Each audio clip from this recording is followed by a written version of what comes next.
so excited to be speaking to Elaine Ellis and Dr. Halifu Osumare about Black Choreographers Festival here and now, celebrating their 20th anniversary. Wow, that is amazing. 20th anniversary. Oh my gosh, I remember the first one. And I also remember Black choreographers moving toward the 21st century, and here we are in it. Yeah. Like Right. We're in literally. the 21st century now. Yeah. I remember And Black 2019. choreographers here and now is the continuation of that. We are in the Totally. 21st century with them now. Yes. Right. And and it's so necessary, particularly now. We got to be, we're sort of feeling all these things in our bodies, and then to, have these, have the both of you on and talk about your creative energy being an embodied form, Mhm. like letting your body speak the truth in such a lyrical and beautiful way is really amazing. So I'm going to read your bios really quickly, and Kendra Kimbrough um, Barnes might be joining us. So we'll have the three uh, founder choreographers with us, but just in case. So I'm going to read her bio too. So we're going to start with Elaine Ellis. Uh, Founder of the African and African American Performing Arts Coalition. It's a San Francisco-based nonprofit. The African and African American Performing Arts Coalition was founded in 1995 by a collective of artists looking to create better performance opportunities for African and African American performing artists, as well as produce shows that reflect the aesthetic and cultural representation of the African and African American experience as AAA PAC or AAA PAC. I think that's how you say it, Laurie Lane. Is that how you say it? That's right. Okay. As AAA PAC's executive director, Elaine Ellis has co-produced successful events such as the Labor of Love Dance Series, the Quilt Project Pieces of Me, and the Black Choreographers Festival Here and Now. Funding awards for past and current projects include San Francisco Grants for the Arts, CASH, the Creative Work Fund, the Irvine Foundation, Zellerbach Family Foundation, the Kenneth Rainin Foundation, the Walter and Elise Haas Fund, and SFAC's Dreamkeeper Initiative. And then K-Star Productions was formed in 1996 by Kendra Kimbrough Barnes. K-Star Productions serves as a performing arts presenting organization for the Black Choreographers Festival and the Kendra Kimbrough Dance Ensemble. The mission of K-Star Productions is to fearlessly cultivate a diverse environment that inspires, informs, and supports the evolution of the arts through relationship building, mentoring, exploration, forming community partnerships, and presentation. Fiscally sponsored by Dimensions Dance Theater, K-Star Productions has received funding from the City of Oakland Cultural Arts Program, CASH, the Irvine Foundation, the Zellerbach Family Fund, Alameda County Arts Commission, East Bay Community Foundation, California Arts Council, Sam Maza, the Alliance for California Traditional Arts, the Camilla Chandler Family Foundation, and the Walter and Elise Haas Fund Foundation. You all been really working those foundations and getting this money. That's probably why you were able to be around 20 years. And Iya Halifu, you can share your screen and show that beautiful photograph of the three of you. It's up there. Oh, is Yes, it? Oh, I'm okay. sharing it right now as you're introducing it. Oh, thank you so much, because I'm not looking at that screen. I mean, okay. And now we're gonna introduce Iya, which is an honorific, and it means mother. Um, Dr. Halifu Osumare is Professor Emerita in the Department of African American and African Studies at the University of California, Davis, and was director of AAS from 2011 to 2014. She has been a dancer, choreographer, arts administrator, and scholar of Black popular culture for over 50 years. With a PhD in American Studies from the University of Hawaii at Manoa and an MA in dance ethnology from San Francisco State University. She is also a protege of the late renowned dancer anthropologist Katherine Dunham and a certified instructor of Dunham dance technique. Dr. Osumare founded Everybody's Creative Arts Center in Oakland in 1977 and helped to establish California's multicultural arts movement. Between 1989 and 1995, she was the founder and executive producer of her national dance initiative, Black Choreographers Moving Toward the 21st Century. As an artist scholar, Dr. Osumare has performed, taught, and conducted research not only in the United States, but also in the African countries of Ghana, Nigeria, Malawi, and Kenya, and recently in Brazil. Her dancing, teaching, and writing spans the traditional African to the contemporary African American. Like her mentor, Katherine Dunham, Dr. Osumare has dedicated her life to the intersections of the arts and humanities for a better world. And you can visit her website. It's her name at what? .com or It's www.hosumare.com. okay, cool, And cool. then, Thank you. Well, well, um, welcome. and I Welcome. have to say that Dr. Osumare's bio is so extensive that there wasn't even space in that to talk about her successful publishing and writing portion of her career. But we will not be able to leave this interview without mentioning what's happening with the writing and the book. So we're talking your bio, Halifu. I think like that's a great place to start, because I know it's where I go to when I want inspiration about what we're doing for Black Choreographers Festival. Mm-hmm. Well, let's see, I have two memoirs. I mean, I have, I'm known also as a hip hop scholar, by the way. Uh, so uh, I have two books on hip hop, The African Aesthetic and Global Hip Hop, and The Hip Life in Ghana, West African Indigenization of Hip Hop. But since I retired in 2016, I have been writing my memoirs about my career as a dancer, choreographer, and then as a writer, scholar. So the first one published in 2018 was Dancing in Blackness. And it's in that I tell the story about the founding of Everybody's Creative Arts Center, as well as the National Dance Initiative, Black Choreographers Moving Toward the 21st Century, which is a part of this whole project that we're doing.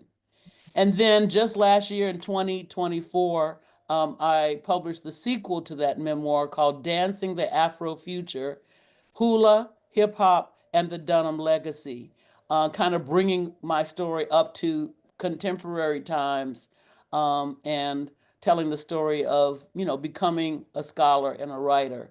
And lastly, I would just mention that I have modeled my career on that of Katherine Dunham, because she is our model of the artist scholar, that a dancer, can also be a researcher, a writer, and a scholar. And she wrote many, many books. So I'm kind of modeling myself on the kind of template that she actually started to show us that, especially as Black artists, we need to be both.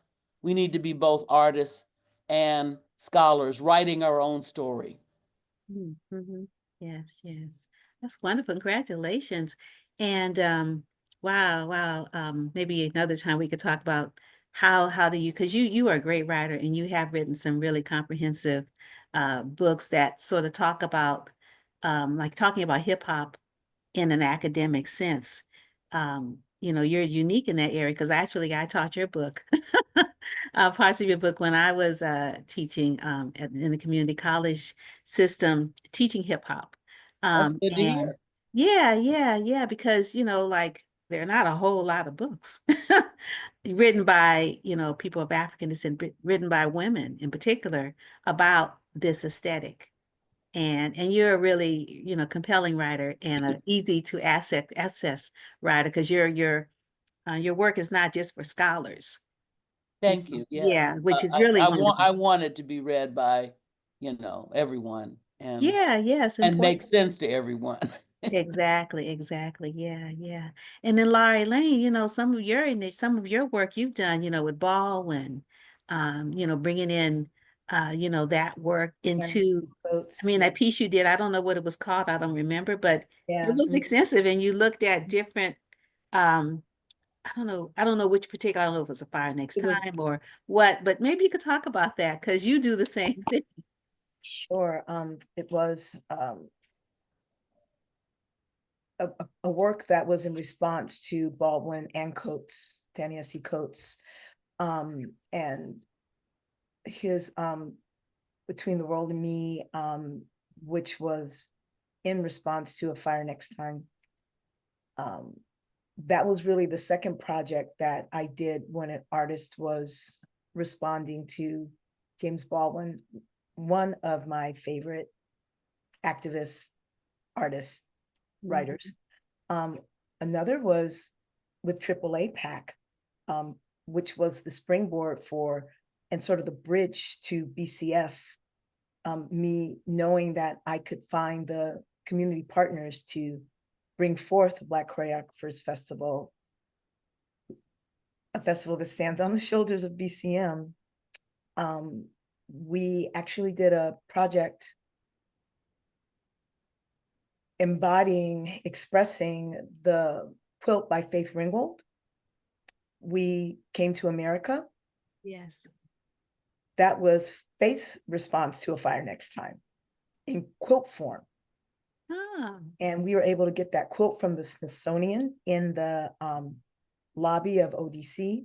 ODC was partnered with us as the presenting organization, and co-produced with AAA PAC this project. And it was that seminal project that allowed us to have the sort of the focus and experience with bringing community together to know that BCF was possible. So it was really important. Robert Moses, Mark Mamuti Joseph, who was brand new to the Bay Area, came on that project. Our beautiful brother who transitioned, Robert Henry Johnson, was one of the choreographers. Aisha Jenkins, who's no longer in the Bay Area, but was choreographer. Sofredo La Vega was a choreographer in that project. I did work on that project as a baby choreographer, finding my way through because of BCM, because I debuted in 1995 in Black Choreographers Moving. So all of what Nora Chipamare was a dancer, not even yet really honing her own self as a choreographer quite yet, was my muse at the time, actually, and danced for my pickup company and performed in the work that I presented on that stage. So yeah, Baldwin also has been very centered in some of the more iconic projects that I've brought to the Bay Area. So the quote project Pieces of Me that you mentioned in the bio is that Faith Ringgold project. And then the second one you spoke of was Works in Response to Baldwin in Quotes, which was again in partnership with ODC for their Walking Distance Festival, and was all Black men that were in different generations, from a 14-year-old to a 40-year-old, all performing together. And we took comments from the audience about issues that were Black men are facing. I won't say were, because they still are, in America. And the men actually, they facilitated the conversations with audience members and took those conversations and took 10 minutes to create solos right there in the moment that were then structured. There was a structured improv, and they incorporated those solos that audience members got to see created. And they knew that the solos were being created based on the conversations that they had. So audiences were actually impacting the art in the moment and watching it happen, and then watched it performed in this structured improv. Wow. Mm-hmm. It was That, very that is powerful. that is awesome. That's an awesome example of the comprehensive way in which we have produced both of our projects, because Black Choreographers Moving was seen as a large project that included concerts and performances, but also humanities panels, discussion with the audience, and school outreach. We had a whole school outreach program sending the artists that we brought to the Bay Area in order to perform in the annual festival into the schools so that they had impact with youth as well. Um, but that idea of uh, having a dialogue with the audience and having the artist actually create something from that dialogue in the moment, in front of everybody, really kind of shows the relationship between the idea of embodying knowledge, that we create knowledge as a community, but then we can embody it and turn it into art. Um, and I love that story. That's a great story. And another kind of um, link between our two projects, what it is that artist that you mentioned, our late ancestor Robert Henry Johnson, who performed in the early days of Black Choreographers Moving as well. Yeah. Yes, yes, he did. He did James Weldon Johnson's creation. Yes. And and And and we found a we found old footage. archival tape of that we're going to probably Oh my God. show at the March. I would like to see at least that excerpt shown at the March 22nd panel that we're going to have, focused on the presenting aspects of BCF and BCM Mhm. at the San Francisco Public Library on March 22nd. For Yeah, it, for it. so we're gonna show that, and people are gonna be able to see Robert Henry Johnson perform the creation Mhm. again now. Yep. Yeah, wow, wow. That'll be at the Court Auditorium. Okay, We yeah. have a really extensive like program of events happening in Mhm. February, March, and also May through June. Wow, wow. Yeah, I remember when Black choreographers moved from just being in February to being a whole year. It's like, oh, we're just always doing this Black choreographers because we moving. So that's a great segue, Laurie Lane, into talk about Friday, this wonderful panel, intergenerational panel, and your collaboration with Museum of the African Diaspora. And then you've got your concerts happening at Dance Mission, and then you've got things at the Corette, San Francisco Public Library. And yeah, so just lay it out for everyone and then tell them you don't have to memorize. We have a website. So I'll talk a little bit about the partnership with MOAD, and then I would love to have Halifu talk about the panel, because I want to just give grace and gratitude to all of the time and amazing knowledge and energy and incredible experience that Halifu has brought and contributed to what we're putting together. And that panel is certainly an incredible example of that. But our partnership with MOAD, firstly, the executive director at MOAD right now, Monetta White, goes all the way back to 2005 when we started Black Choreographers Festival.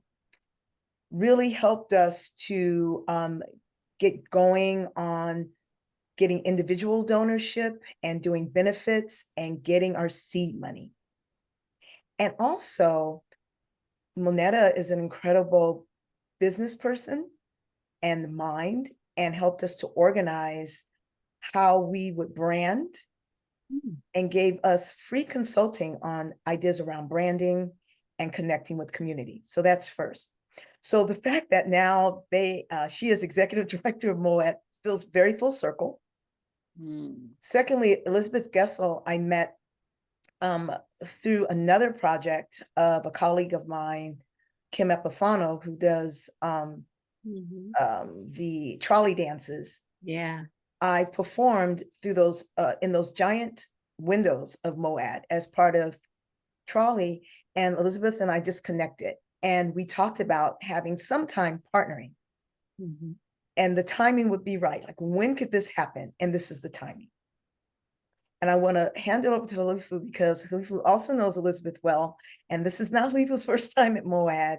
And so it really is, again, all of these incredible, this in timing and all of the interconnectivity of people involved in community just fills my heart and my soul so deeply because everything's so authentic. Nothing has been forced. Yeah. Everything is coming together as it should be. Halifu, I open the space to you now, please. Well, our Friday, February 7th panel at 7 p.m. at the Museum of the African Diaspora is called Throwback to the Future, Dance Artists in Dialogue. And that title, Throwback to the Future, kind of harkens to our concept of the Sankofa process, because we see this whole project of bridging BCM and BCF as a Sankofa process. BCF, which is the current Black choreographers project that is showcasing our Bay Area dance artists today, is, as Laura has said, is standing on the shoulders of Black choreographers moving that started back in the late 90s when I was projecting what would the 21st century actually be like, and would we be facing some of the same issues that we were facing in the late 80s going into the 90s, the last decade of the 20th century, as Black dance artists. And so Black choreographers moving was definitely kind of in that vein. And so to gather these artists, some of whom performed in the Black Choreographers Moving Project and is now performing in Black Choreographers Festival, is a real dialogue across 3.5 decades of work that we've been doing in this process. So that Throwback to the Future is a title that I think really kind of says it all. And we have basically four artists, actually 3 in person, but we are going to have some comments from Joanna Highgood, who unfortunately can't be there in person. So we will have comments actually from 4 artists. And one of them is Robert Moses, who performed in Black Choreographers Moving and is also a featured choreographer in the current 2025 concerts of BCF. And he's a choreographer, writer, composer, created many different works for his company called Robert Moses Kin, a name I've always really liked, Robert Moses Kin. And his company was founded back in 1995. And he's choreographed also for many nationally recognized companies such as Alvin Ailey, American Dance Theater, San Francisco Opera, Philadelphia Dance Company. So he's a heavyweight, and it'll be good to hear his take on this whole trajectory over these 3.5 decades that we've been doing these projects. Another choreographer who's going to be on our panel is Raisa Simpson, who started Push Dance Company about 15 years ago. And she is a artist after my own heart because she's a choreographer, a scholar who writes and publishes. And she says that her work is at the intersection of racial and cultural identities. So she's exploring the issues of the Black body in the 21st century in her choreography, and just started her own school called the Push Conservatory, which she says focuses on as a BIPOC sanctuary for dancers. And then we have Dezon Solon, who is a a dancer in the current BCF festival as well, and he is focusing on very personal issues in terms of illuminating what he calls the human soul. And he's presented his choreography in the Bay Area since about 2013. And he's an adjunct professor of dance at the University of San Francisco. And he will be performing along with another dancer on the 8th, the day after we do the panel at MOAD, in the space, interacting with the Right. current exhibit there. Yep, the liberatory living, protective spaces, protective interiors, and radical Black joy Yeah. is the So exhibit. yeah, and so he's going to actually be performing at MOAD the day after our panel, and those performances are at uh 3 times during the Saturday, February 8th at 12 noon, 2 p.m., and 4 p.m. And because it's a structured improv, each iteration will be different. And they are activating and responding to the exhibit that is there at MOAD. And they're also creating their own interactive experience for audiences there, and bringing their own set design elements of that's part of this piece called Healing Intimacy. That was a commissioned piece by Black Choreographers Festival last year that Algin Sterling and Dezan Solon are now collaborating again with sound and movement structured improv, and bringing 2 guest artists, Claire Fisher-Mendez, another dancer, and musician Jordan Ellis Dabney, doing jazz, alto saxophone, so live music as well. And that's a free day at MOAD, so it's free to the public. And so folks can come and see one iteration or stay for all 3. That's on Saturday. Yeah. And I would mention also a 4th panelist who, as I mentioned, will not be with us physically, but I will be reading her comments to the questions that I'll be asking the panelists, because she's in New York right now, but she really wanted to participate. So we will have her statements relating to some of the issues. Thank you. And Halifu, if you just sit back a little bit, because sometimes I'm losing your gorgeous face. And see, How about that? that's gorgeous. Thank you. Okay. And Joanna Highgood is the artistic director of Zyko Dance Theater. That's been a staple company in the Bay Area since 1980. And she was one of our first artists to perform in Black Choreographers Moving in the initial year of 1989. She is she received the 2024 Dance Magazine Award honoree. She's nationally known and has, performed in a lot of various prestigious festivals, and is known for her work, particularly in the aerial dance tradition, doing some incredible daredevil work as far as I'm concerned. And so I'm really glad that she, as a Black dance elder in our community here, will at least be able to participate through her comments to my questions. Yeah. Wow. Wow. Got a whole lot going on. This is just the first weekend. That's just Oh my goodness. And the other thing that's happening that weekend, both Friday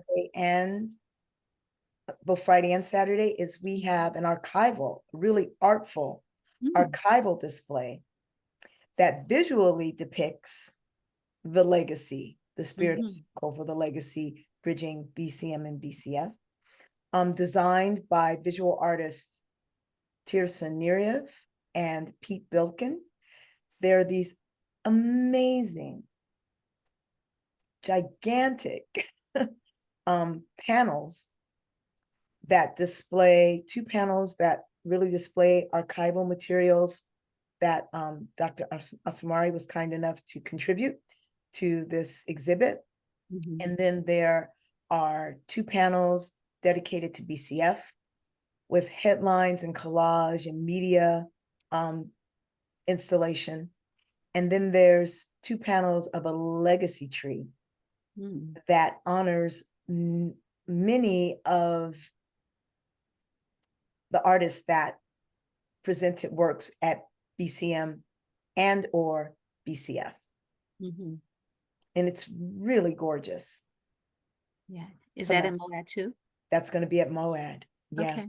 And it's And going to travel with us Oh, to okay. the various locations as we continue this project through June. Okay. so it'll be at Dance Mission Theater. Mhm. It'll be at SF Public Library, at the auditorium. And then Minnesota Street Project is going to host it in their gallery starting May 3rd all the way through June 21st. Mm.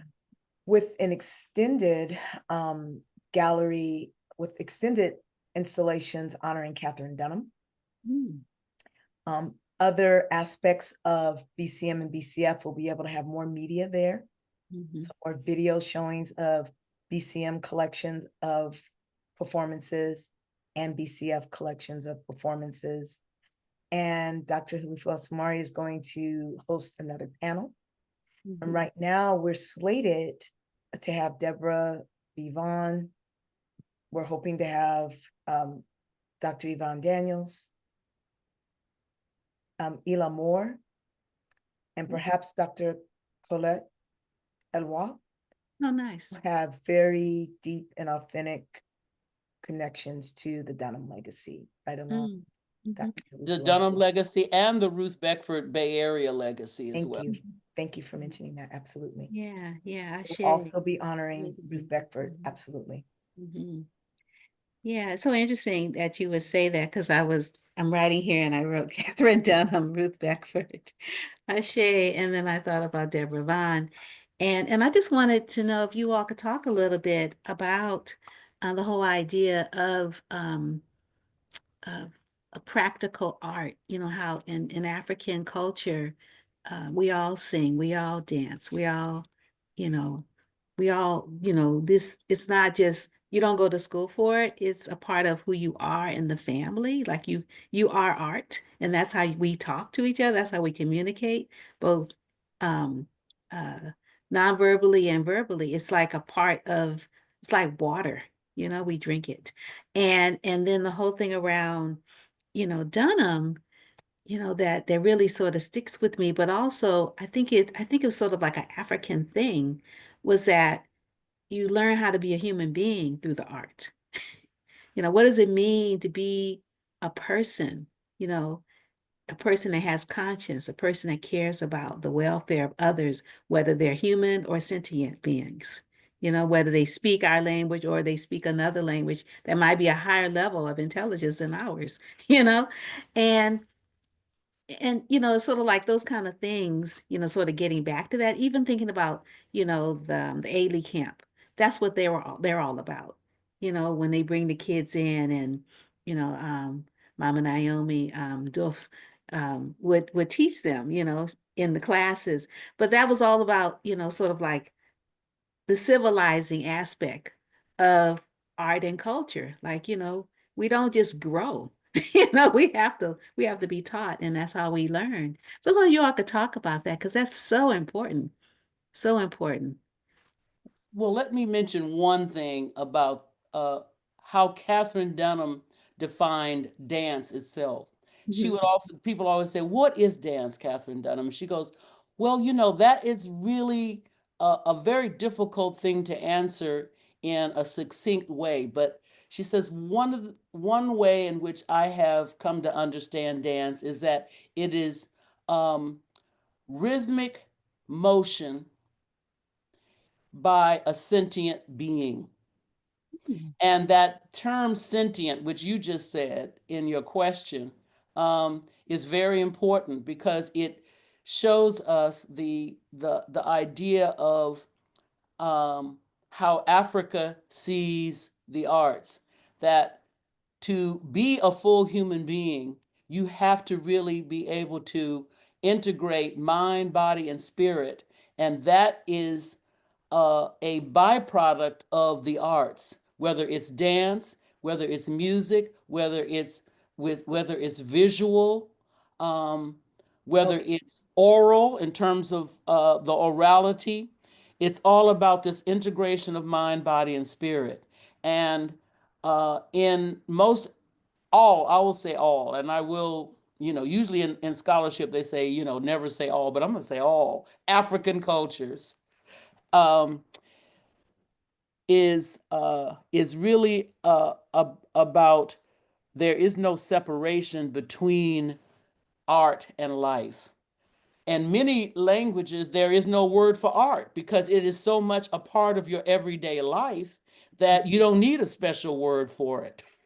It, Um, it, it's So, integral. so that the whole idea of how integral art is, whether you're conscious of it or not, to our culture as African peoples on the planet is key to understanding who we are as a people and why our culture has been so prevalent and imitated around the world because it reaches into the human soul and allows people to find that integration and that expression of mind, body, and spirit. Beautifully stated. I'll only add that um, it's all I've ever known in my life right? For generations. I come from a music, theater, performing arts family. My grandparents had a performing arts school in Los Angeles that I grew up learning and being, and they modeled also community activism through the arts. So it is integral to my upbringing in my life. It's all I've ever known. So it's not surprising that it is what I feel is sort of my calling. And my son now is, a musician and artist and dancer, spoken word artist, will certainly be, is a scholar, and I know will eventually publish because he's been writing, but actually has been published once already in high school, his poetry. So I love what Dr. Halifu had to say, sharing Dunham's explanation and sort of definition of what dance is and what art is. And it's what I know. And I feel like it is also what a lot of the artists that will be presenting on our stages also know and also live.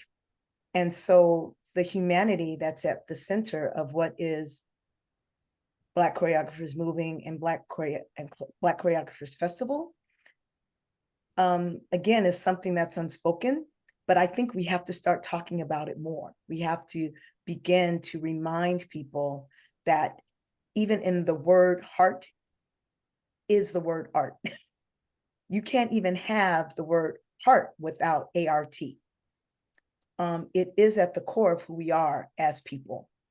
And in society right now, where we are having a dissonance, we are having a distancing of humanity, and people are beginning to be really gaslighted in believing that we are not interconnected as humans.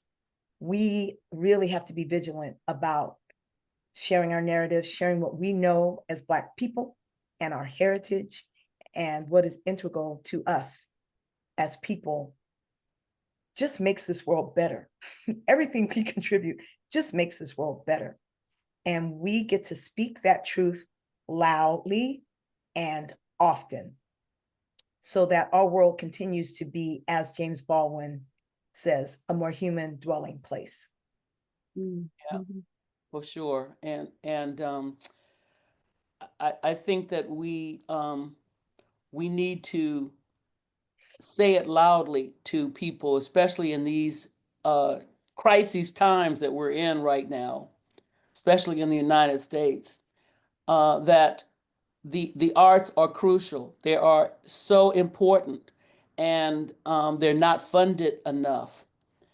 Um, the the current president in the White House, I don't even like to say his name, Mhm. is he disbanded a committee of on arts and culture that Biden had developed with a lot of Hollywood stars, choreographers, musicians, and composers to advise him on arts and culture. And most so-called advanced nations have some kind of department of culture and the arts as a part of the government structure. We Mhm. don't. But that committee was a kind of beginning of that, to advise about the funding of National Endowment for the Arts and National Endowment for the Humanities. Well, the current president has disbanded that committee. And why? Because the arts, not only does it bring out the humanity, but it empowers people. It empowers people and it empowers us to think critically. And when you're trying to create a kind of dictatorship, you do not want people to think for themselves. Fact. You do not want people to Mm. have a sense of empowerment that um, this our collective that we call the society belongs to us. You don't want that, and so the eliminating as much about the arts, and believe me, there's going to be an attempt to try to disband the entire National Endowment for the Arts and the National Endowment for the Humanities within these next 4 years, believe me. Okay, so we have to fight. We have to fight to let just regular people know how important the arts is. Whether they are artists or not, or attend a lot of theater, they need to understand how important it is to our survival as a human species. Mhm. Yeah, yeah. And quality of life. Mm-hmm. Mm-hmm. Yeah. So Laura, Elaine, I wanted you to talk a little bit more about this season. I mean, because you've got some Oh, performances at the Dance Mission, a longtime collaborator yeah. with you all. And then for people that don't know the Ndinkra and and the wisdom surrounding the Ndinkra Sankofa. So wonder if you could maybe talk a little bit about the spirit of Sankofa and what that means for our audience that might not be aware. I mean, it's a word that's in the parlance, but people might not know Sure. what it means, the I'm B happy with to the A. share and the sort of I would love to share and just call forward the names of the folks who are going to be performing at Dance Mission Theater because I'm really Love excited that. about Yeah. that. Some of my And favorites I see are gonna be there. Like, and then Dr. Halifu, I really feel like talking about the spirit of Sankofa again is your lane. So I'm gonna give you that. All right. So let me just, and I'm gonna put BCFHereandNow.com is our website, and you can go to that website and get more information. But I just want to list the incredible artists that are going to be on the I was program. wondering, do you want to share your screen if that's easy? You could Oh, talk as you could just click and talk. I love that Is that idea. possible? I think it is. Okay, so let's Yeah. utilize this technology. Yep. I do. I do. How's that? Oh, that looks amazing. So yeah, so we're celebrating 20 years. And if you go to our website, Black Choreographers, I'm sorry, BCFHereandNow.com, you'll see you can read more about how we're being recognized. We have this amazing video, so you can actually see excerpts of past presentations. And this goes from this is actually 2005 right here. Donald McKell, Oh. Stephanie Powell is dancing a piece by Donald McKell. And here is what's happening on the 7th, on the 8th. A little slower. Oh, sorry. I know my Gemini spirit always moving so quickly, Oh, mercurial. you're a Gemini too? And we just sometimes have to be told to slow down. February 7th, our minds move quickly. We jet around everywhere. Bing, bing, bing. But Laura, you're a Gemini as well? I am, yes. Oh, May. I'm a Gemini. Are you May or June? I'm the last day, June. Last day of Gemini. Gemini, and I'm May 25th, right in the middle there. So I got a Okay. little Taurus in there too. It's got some rising. Yeah, I got some. Don't get it twisted. Yeah. All that organizational stuff. Yeah, it's the Taurus in me. And so then we come to BCF concerts. Once Mhm. the 8th, once we're beyond this weekend, the BCF concerts will go to the top of Okay. our homepage. But these are the amazing artists on February 22nd, 23rd. Tickets are already available. Mhm. You Yeah, can, so let's stop there for a second and just read their names. so Beeb Chanel Babini, who is from the Congo and is doing a really powerful solo. Looking at the both the power and the challenge of what it means to have come across the Middle Passage. Gregory, and I only know what some of the artists are bringing, because when we curate around the artists on the projects. We do not get in their business about what they're bringing. They get to bring what is most valuable to them to be presenting in this space. Mhm. And we're just giving safe space and a platform for them to express. So they're beginning to turn in their artist info forms now. I'm just asking for them now to give them plenty of time to know what it is they're bringing. And I actually do the programming. I have an idea of how it should go, but I do the final programming on the tech week so that I'm able to curate and present their work how it best serves them and the energy that they're bringing to the stage. Mm. So it's very hands-on in that way. Mm. So I know that Gregory Dawson it will be bringing contemporary ballet with his very unique style. He comes from the legacy of Alonzo King. So there we have Sankofa. We have that legacy of lines. Alonzo King, who performed work in BCM. Gregory Dawson is that legacy in BCF. Portia Jefferson is doing a Haitian piece. It is also Portia Jefferson's 20th anniversary Mm. with her company. So I'm pretty sure they're going to be closing the show.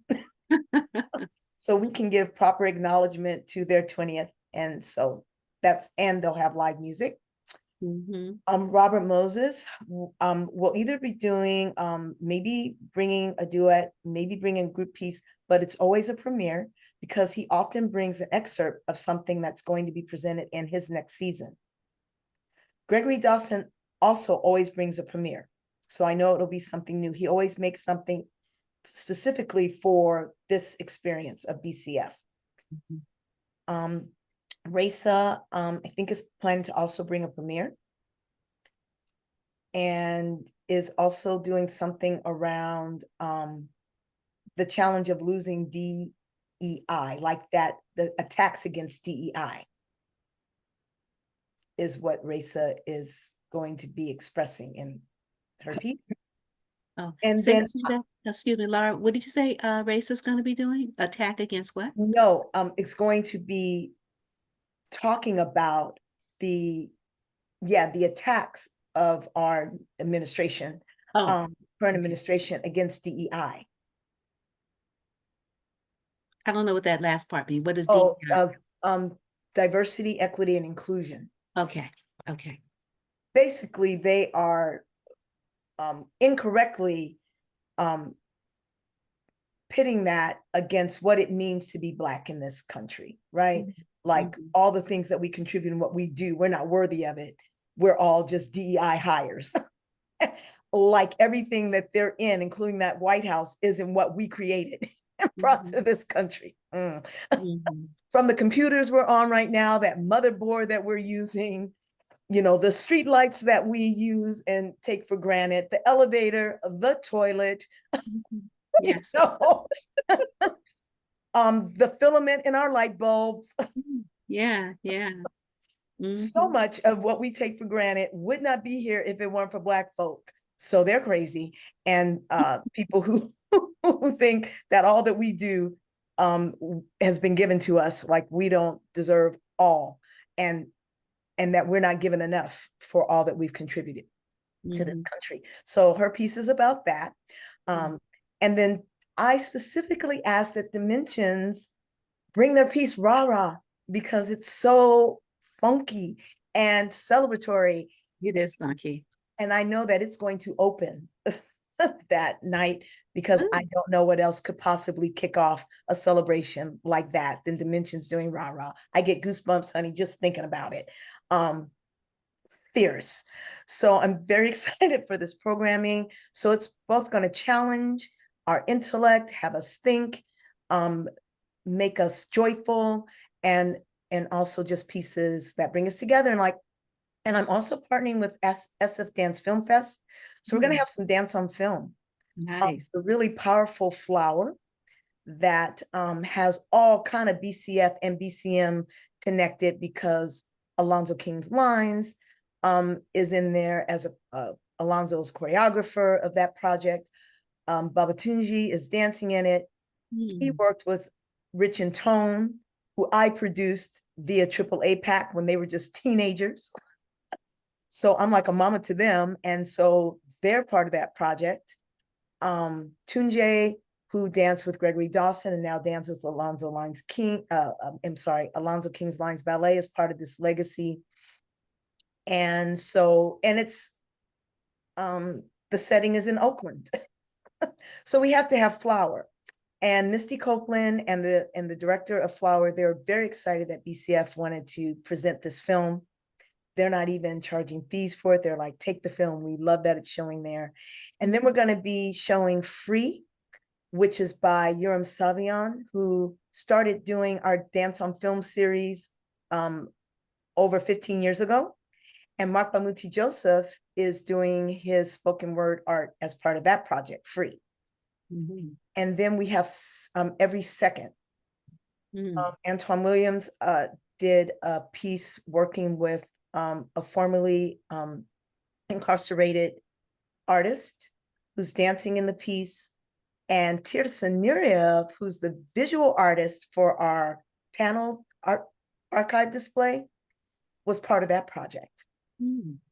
So again, all integrated and interconnected projects for these dance on films. And we're still deciding whether that's going to just be a pre-show thing, or I might have it as it's throughout the programming. So I'm still thinking about that. I want it set correctly. And you know, I'm very responsive like that. Like, I'll figure it out in a couple of days, but I want to know what people are bringing, because if there are connections in their art to what's happening in the films, then it might be better if the films are integrated into the programming that night. And then we come back the second weekend, which is the first weekend in March, because as Wanda pointed out, in our 10-year anniversary, we said we are busting out of February. We are no longer being held hostage just to the Black History Month. We love it and we do want to support it, which is why we keep programming there. And as you know, Black history is American history. So our art can be anytime, anywhere, and it resonates with all peoples. So we have new voices, new works, Saturday, March 1st, Sunday, March 2nd. And most of these folks are brand new people to the BCF stage, and maybe brand new folks to people knowing that they have work and art out there in the community. Tara Bucknor, Gabriel Christian, not so new, more mid-career, part of Rupture and Oyster Knife, Gabriel Christian. Clarissa Diaz is also one of our AMP artists. We have an artist mentoring program. Clarissa is being mentored by Joanna Highgood this year. So we'll be dancing with an object suspended from the sky. William Bruton Fowler works actually with Joanna Highgood, has also worked with Gregory Dawson, is bringing his own work. Dominique Leslie Ann dances quite often with Dance Brigade and is bringing solo work. I was going to say Tara Buckner has also done work with Rupture and Gabriel Christian before. Sariba is an amazing artist, is doing solo work. Asia, Patricia, Damaria work with Joe Good, and they're bringing a trio. They have actually performed with BCF before. So has Clarissa, and so has Gabriel. Justin Charlemagne has certainly brought work to our stages before, but is an amp artist this year and is being mentored by Dejan Solon and is doing a brand new project. And then tomorrow, Natalia Schoaf has been an amp artist in the past, like Dejan Solon, and they're bringing new work. And then Tamar Williams Xavier is coming to us from North Carolina. So I want Halifu to know that we often do have artists that are guests from other states, because we also, since 2005, have a national presence. At least one artist we try every year in some way. That's how Camille Brown ended up on our stages. And Crystal Brown, Kyle Abrams,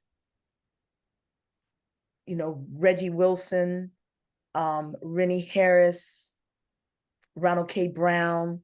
All of these folks have been a part of Black Choreographers Festival over our 20 years. And it is because of the shoulders we stood on, and we knew we had to have national presence. If we couldn't every year, we try to do it any year that we can, so that we are still paying honor to that vision of Halifu's. And so tomorrow will be coming here from North Carolina and presenting work this year. And our tickets are always reasonable. You can do a 2-performance pass. And if you come on Sunday, March 2nd, it's pay what you will, whatever you would like to give. So we always try to have programming that's free to the public, like on Saturday, February 8th, like on March 22nd. We have a community dance day happening May 3rd. That's free to the public. And then we have accessible programming in advance, $20. You can't even get out of a theater go to and get out of a theater experience if you want popcorn and a drink and your movie for $20. And we always feed folks. So after every show, there's a cake and chat event that will happen on February 7th. That will happen on March 22nd, 23rd, March 1st and 2nd. And when we're at MSP, cake and chat, delicious chocolate cake. And then we often have wonderful refreshments anywhere that we're allowed. We used to throw down with the full soul food dinner on the opening nights performances. But since COVID, we kind of backed off of that because people don't like so much sharing food in public spaces. But we're looking for the time where we can throw down again with the soul food for our opening experiences. Yeah. Well, maybe I have a suggestion. Maybe you have a matinee where you have an outdoor, we used to have performances at the Odell Johnson James Moore theater, Sure. and then there's the courtyard, so that Yes. people would have more space to distance and not spit Maybe in we each can do other's faces. programming. Maybe we are going to do summer programming. Kendra is curating that, and maybe we can do an outdoor thing when the weather is nice, and maybe so thank you. I'm writing that down. Because we always had one event where we had a soulful reception. We haven't done that since 2019. Okay. Yeah, people like to eat. That's what we Yes. do. Our hospitality includes food. Yes. And so Spirit of Sankofa, and then Wanda, we're also educators, so eventually I'm going to have to go and get ready to teach my class. Okay. Well, I'll just make my little presentation of Sankofa. Oh, Yeah. Beautiful. nice. Look at you. Beautiful. Wow. Yeah. Yep. We are prepared. We are prepared. So, I heard a lot of the idea of Sankofa in the descriptions of the artists for Black Choreographers Festival. Um, Artists who have performed in BCM, the whole idea of bringing artists from around the country, that was, our mainstay. We always had people from all over the nation. That's why we called it a national dance initiative that took place in California, both San Francisco, Los Angeles. We were statewide, and also we ended up also going to San Diego. But the whole idea is we stand on the shoulders of those who have come before. Nothing is new under the sun. And that whole concept is really represented by the Sankofa bird, which, as you mentioned, is a Adinkra symbol of the Ashanti people of Ghana. And as you can see, the bird head is looking backwards. The actual translation of Sankofa means to go back and get it. And so the idea that we can only move forward into the future by understanding our past and embracing that past and bringing that ancestral legacy with us into the present and guiding us for the choices that we're making for the future, becomes the whole concept of the Sankofa process. It is bridging of the past, the present, and the future. And that whole idea of the future is represented by the egg that the bird is about to consume, as you see. And when we talk about eating, we are people that really understand that food is both for our physical nourishment, but also our spiritual nourishment. And so the idea of the bird about to consume the egg is that we would always be looking at where we're going into the future. So, in looking backwards is not just staying in the past, it is bringing the wisdom of the past forward into the present that informs our decisions about how we're going to move in the future. So that the egg is like the seed of the future that the Sankofa bird is about to consume. Um, I remember the first time that I went to the motherland, and that was all the way back in 1976, a self funded trip, and I spent almost a year studying traditional Ghanaian dance. Um, when I came back, I was not the same person, and I've never been the same person since, because I got a sense of empowerment of who I was and who I am. And I never felt that anyone could define me but me after that. So I'm seeing this whole process of what we're doing in terms of looking at this 35-year span of time between Black Choreographers Moving and the Black Choreographers Festival as a way of guiding us towards where we're going and what we're going to be doing in the future. And I think this is why we are really talking a lot about Afrofuturism, because that is going to, by just having that discussion about where we're going into the the times that are before us and the next generation, is so crucial to us being self-defined people, but also making decisions for ourselves. Because as we can see, we are not going to survive this unless we make our own decisions. And I think artists are always the vanguard of our society, that are guiding us, leading us to those salutary and healthy decisions about where we're going into the future. And for me, the whole Sankofa process it means that. It means past, present, and a healthy future. Thank you. Gorgeous. And I know that our project is all about that. Certainly, certainly. Yes, yes. And I wanted to mention that the Ndinkra is from the Akan people, right? Yes, Yeah, specifically the Ashanti. The Ashanti? Okay. Right. And they are in the central part of Ghana. And they that's just one symbol. Yeah, there's lots of them. There's many. And they each have proverbs. So the whole wisdom of the Adinkra cosmology is very, very important. And I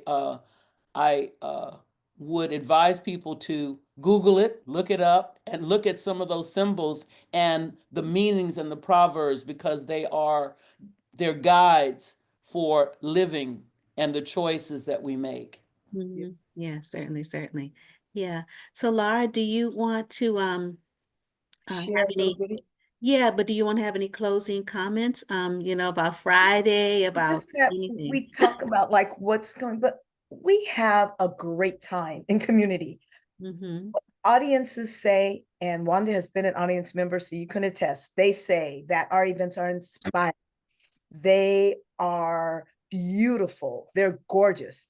They love how well organized they are. They love what an amazing time they have in community, how they are seen. We had an elderly gentleman, had to have been in his 70s.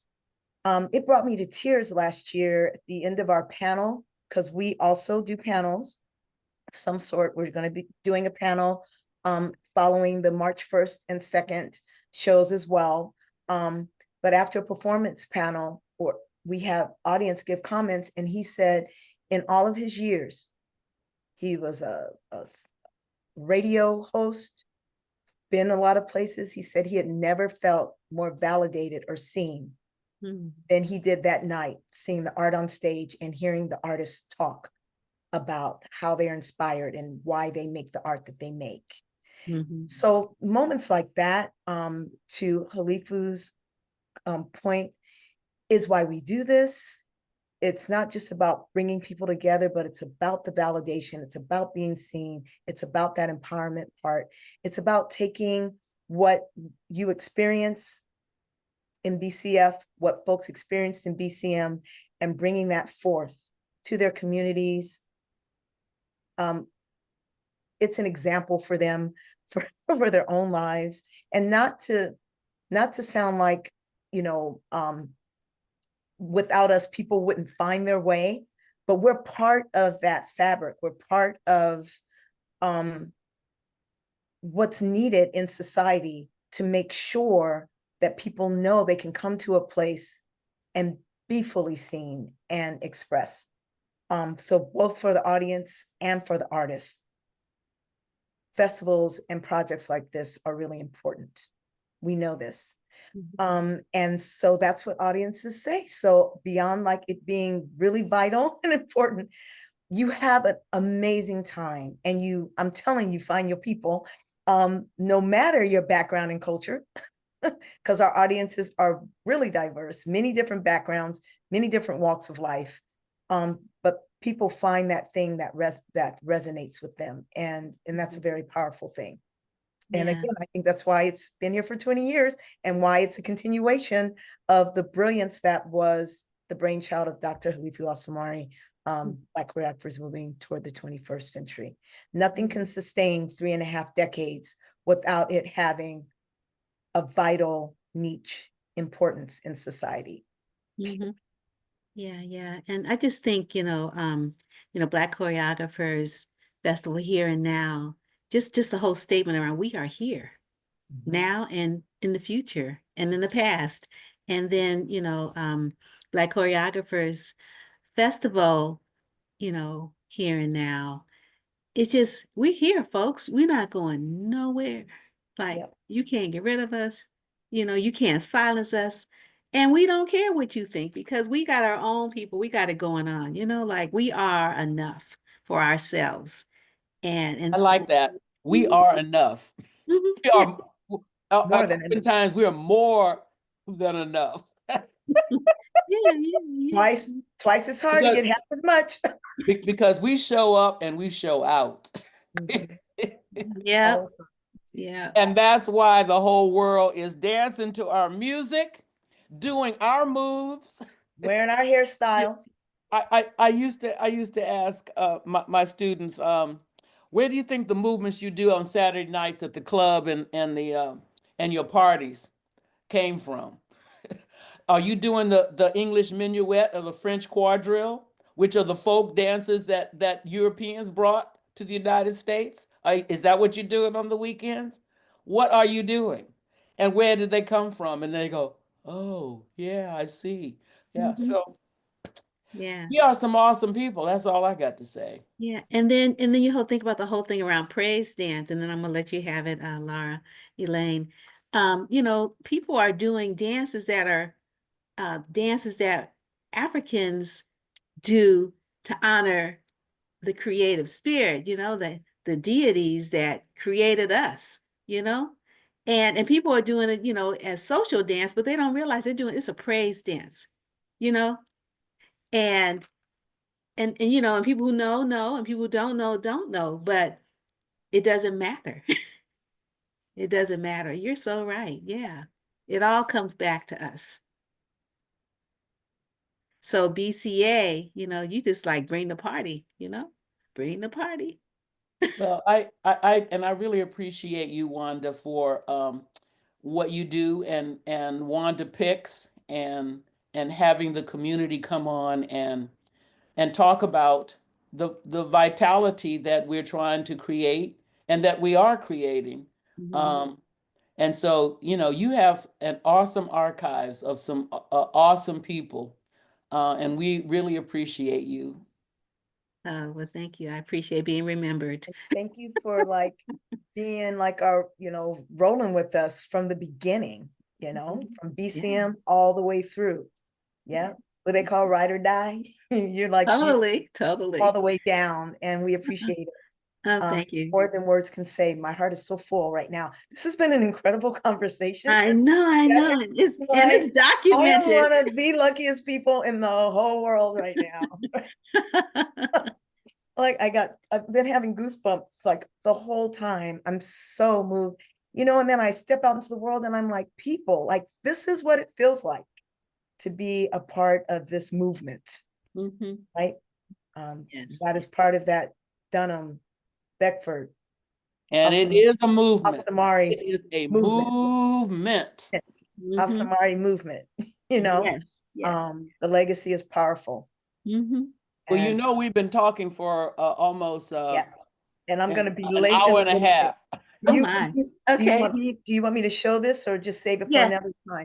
I don't know. What do you think? Maybe. Yeah, we had a little clip. I think we have covered it. I really Okay. do. No problem. All righty, cool. We will just Sounds all great.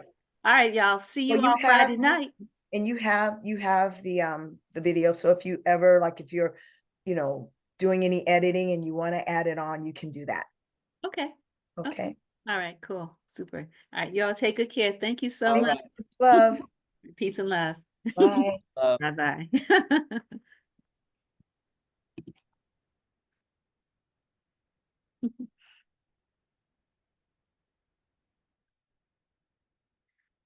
So we just finished speaking to Dr. Halifu Osumare and Laura Elaine Ellis about Black Choreographers Festival Here and Now, which is having its wonderful opening conversation this Friday at the uh, Museum of the African Diaspora, which is located on Mission Street and 3rd in San Francisco. So visit their website for all the information. And thank you so much. You've been listening. You've been visiting with Wanda at Wanda's Picks. You take good care. Thanks for joining us. Peace and blessings.